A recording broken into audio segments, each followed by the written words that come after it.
السلام عليكم سونينكرا يولا خكوني نخا خانتا خرخاري مينان دومين فتيان المنسون جالو مغيتاني غني كوينتين كيغن تاو دينغران غني فرانس لينك كوتا يو اودو فابا ديكان قنو ليكات خيا كينغني droit de l'homme kurti Soninkara mali Mauritanie Sénégal Gambie wi manko khore kengeni e dikko hanu minankeni Mauritanie yani aba kamine bo khillaq Mauritanie yo Allah gari nabur muri no kunya France tenko kota diga mo ankite jabuga nyana ikama yo suno fabeke digan hanu terenka dikko hanu.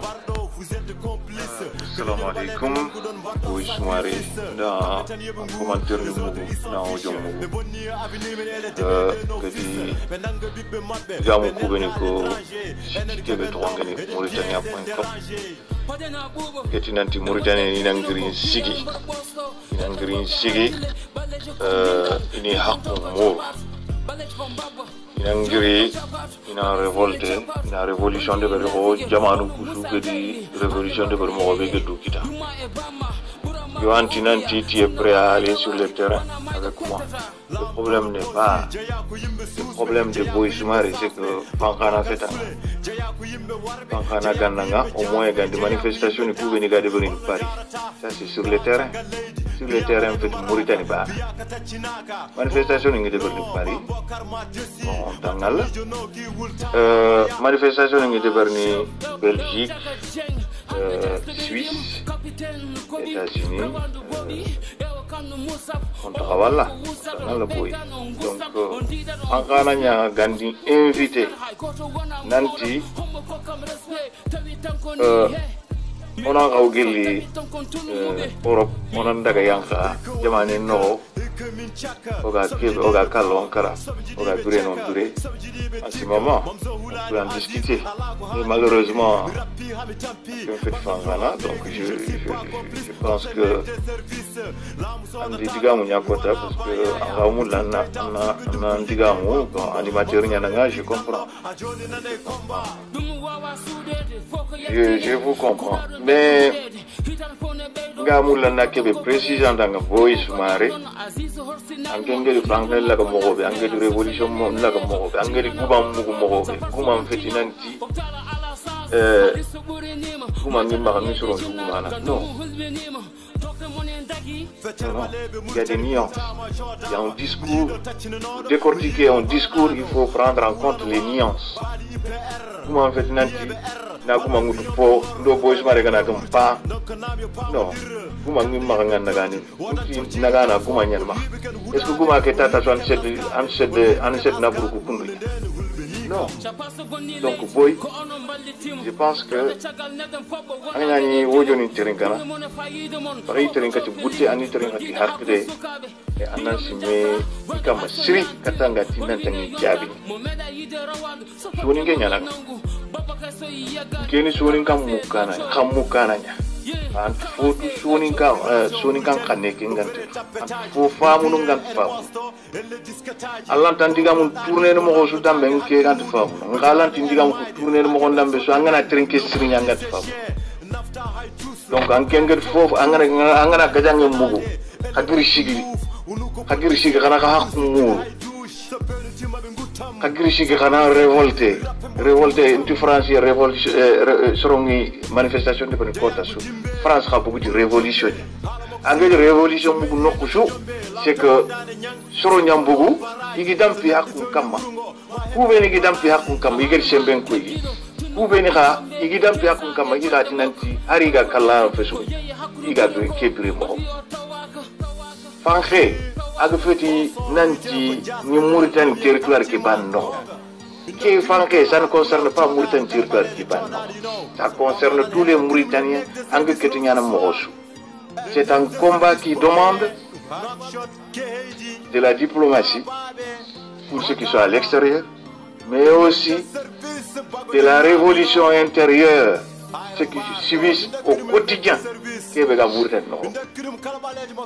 Est-ce qu'un d'une femme, ça ne sert à rien. J'ai pas besoin. tout Congé Rafouké, j'ai pas besoin. Digan, Gidjun Ketou Rafouké, on n'a pas besoin. Au besoin. Deuxièmement, Anget Kebe, Tinanti, Biram, Daoula Bey, en tant que député, représentant des millions de Mauritaniens, il dit, comment il dit qu'il y a un fata à tout garder quitte. Oh, Tinanti, Mauritanie, gouvernement major, pas de Biram, Miskino Koufina, andi qu'un problème qui kama. Kevin Soni Gani Gedrokoso, Iger Garu Timbakatuga. Ça ne date pas d'aujourd'hui. On n'a pas dénoncé ça seulement uniquement parce que c'est Biram Daoula Bey, c'est faux, boy. Il faut le suivre. Angana suivre, Angana Wulita, ça ne sert à rien. Angel woroga koma o kegajana parce que on kufi ndambo akejana ken koma o nya ken koma o nandam pisere hatten kam nandam pisere ngollen kam seren chemben kam koma o nya et si Biram Daoula Bey est victime, la première est victime, on va le dénoncer, boy. Pourquoi on ne le dénoncerait pas? Il y a que Biram, il est au Kenya, comment on peut bin kenke serait en chembe en hakke inataka pour rentrer baké. Si ça te révolte pas, parce que c'est Biram Daoula Bey, parce que tu es contre Biram Daoula Bey, ce qu'en Kenya, mais comment on peut moula? En Kenya, mais comme ben amakauti nanti katfula na golinya, et il a racheté un kama. Et d'autant plus c'est un symbole. Mauritanie n'y a pas. Aranke mboyanga ngoteda. Sur Mauritanie n'y a ngoteda. Il est down. Achembenya. Arikita. Et angana tawa sere ngolen kam, sere ntugaden kam. Ani mi wotra pe comment o kedi jopatira. Comment o kedi jopatira? Yeli sorunga nangam boy, tu devrais réfléchir. Que fangé? Ça a commencé en 1974. En fait, 1974. Mandisoro ou révolte. Ou Mohondamboa. Geli Mauritanie Nansiki. Harikat Mauritanie Gassiki. Et Mohondambe Anitel. Angi Sorongo Nyangundini.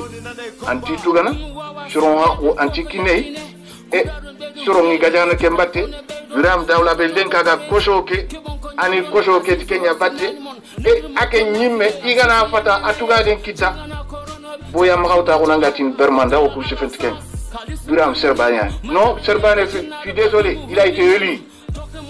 Il a été élu. Serbania a gagné. Akembana Gangote Douda, anti député. Et Koubeni Gote d'Apoy, Aniron Mine. Aniron Mine. Bon, il faut respecter les électeurs. Sere, Hadim Reme, Allah Seram Kol. Ha, attaque, Allah get Québec. Angana Nanti. Ankenga, Wallahi, parce que Kentiningandana, Angita Hona Shembenda Hatenkama.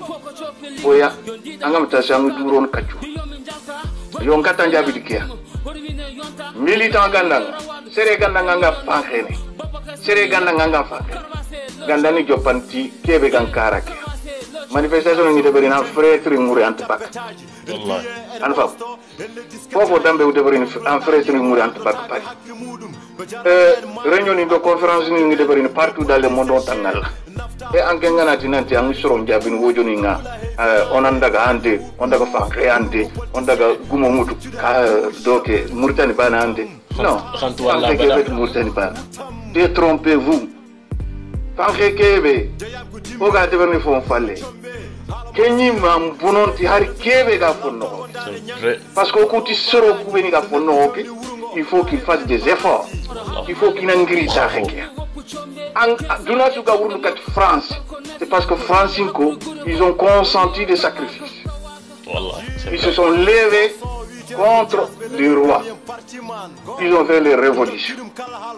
Alors, Jamani Souga Dunaki Lenki, Tongongi Sige, ils sont beaucoup de qu'il et la Mauritanie ne fera pas exception. La Mauritanie ne fera pas exception.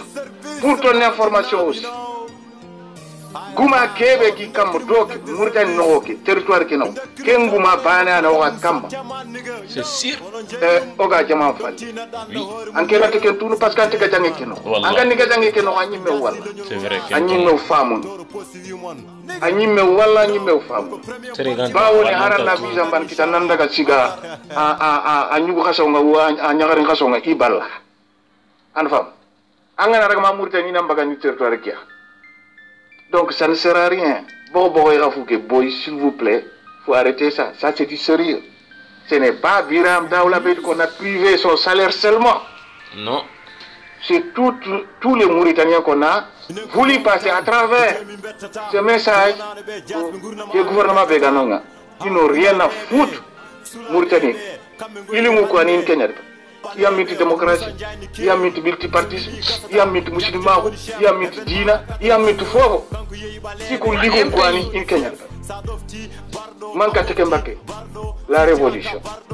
La révolution, c'est de rester debout, mourir debout pour ses droits. Assalamu alaikum.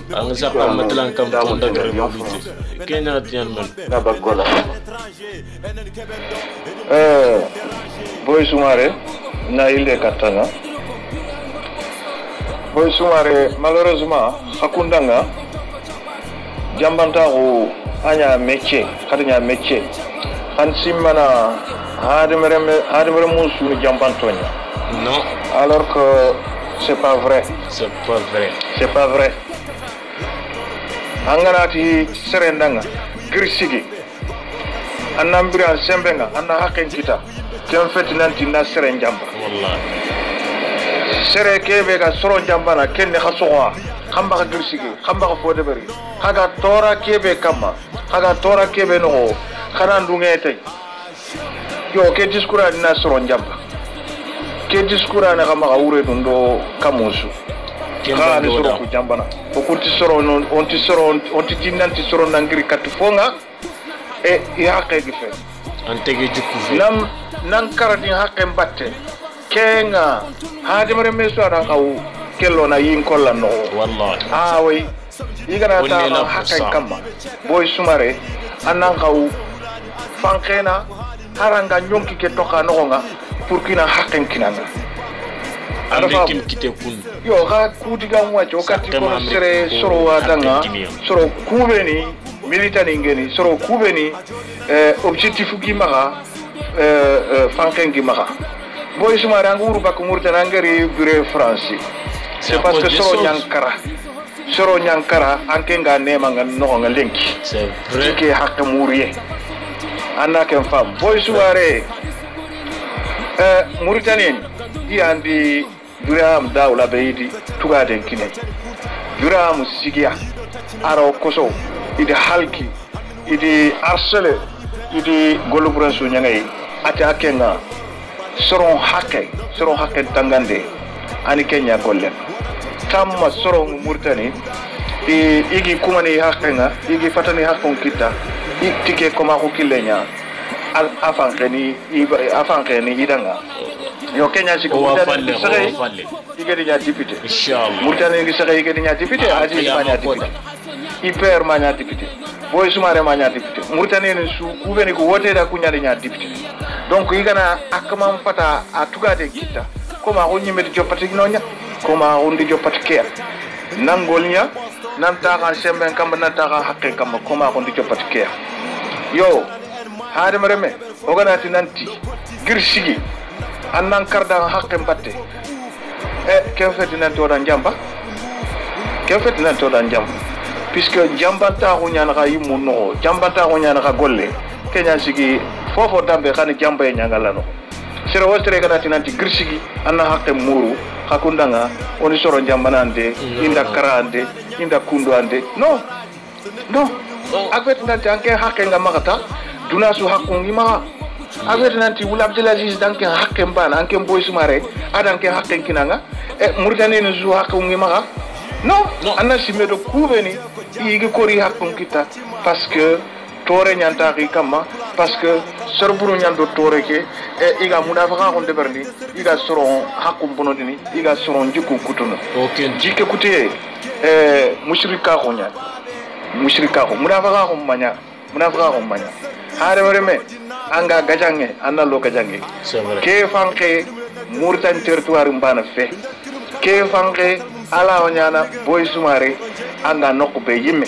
anga brene nokube yimme anya Europe anya Amerique anya Afrique anya Asie khana ke laga yimu akunga simananti fanke ke gan kawnyana mobe akunga sima mobe ana kawnyana kundunya no gare nyan fefeti khaga simananti koma ko ken kebeya khaga simananti khakungel wori yaake kebe wori koma ko ne kembana gare nyan fefeti yo ke andi sigi khado sorolante be famunu lenki khana ke digame ko humbene khana contraire ko khanti yagun tey khanti sakmon tey e xaw fini gongorina kam boy sumare hakile kita fonne